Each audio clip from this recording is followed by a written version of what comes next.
This is the news in brief from the United Nations.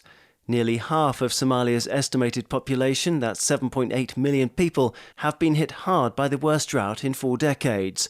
As they prepare to endure a likely 5th consecutive failed rainy season, the UN's top emergency aid official Martin Griffiths headed to the East African nation on Thursday to assess conditions on the ground. His aim to show solidarity with the people and government there and to push for action to help. Latest data shows that an estimated 1 million Somalis have been displaced by the drought. More than 213,000 face life-threatening, catastrophic food insecurity.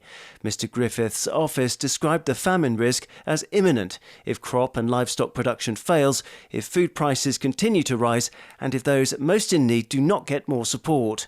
By the end of July, aid groups in Somalia had provided assistance to 5.3 million people this year.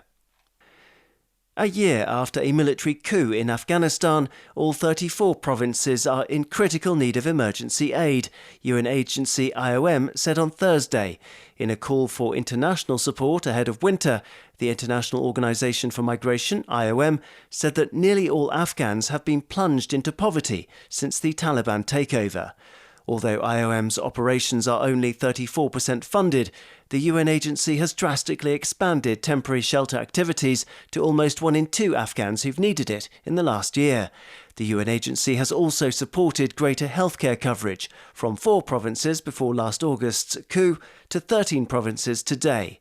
Living conditions in Afghanistan have worsened for several reasons, the UN agency explained, pointing to the rising cost of living caused by unstable food and fuel prices linked to Russia's invasion of Ukraine, and a massive spike in unemployment, along with climate change shocks and natural disasters. To Yemen, where a deadly attack on government forces has raised fears of deepening misery for the country's long-suffering people. The Houthi offensive on Sunday near Taiz came despite a recent ceasefire extension agreed between government-backed forces and the Houthi opposition, who are also known as Ansar Allah. According to reports, the attack on government positions killed 10 in the Dabab area of Taiz. In a statement condemning the violence, UN Special Envoy for Yemen Hans Grunberg warned that it threatened to seriously worsen the humanitarian situation for civilians. In the 7 years since fighting escalated in Yemen, tens of thousands of civilians have been killed. Basic services have collapsed, and millions have been pushed deeper into poverty, hunger and desperation. Although UN and partner organisations are doing everything they can to help, the situation is commonly referred to as the world's largest humanitarian crisis. Daniel Johnson, UN News.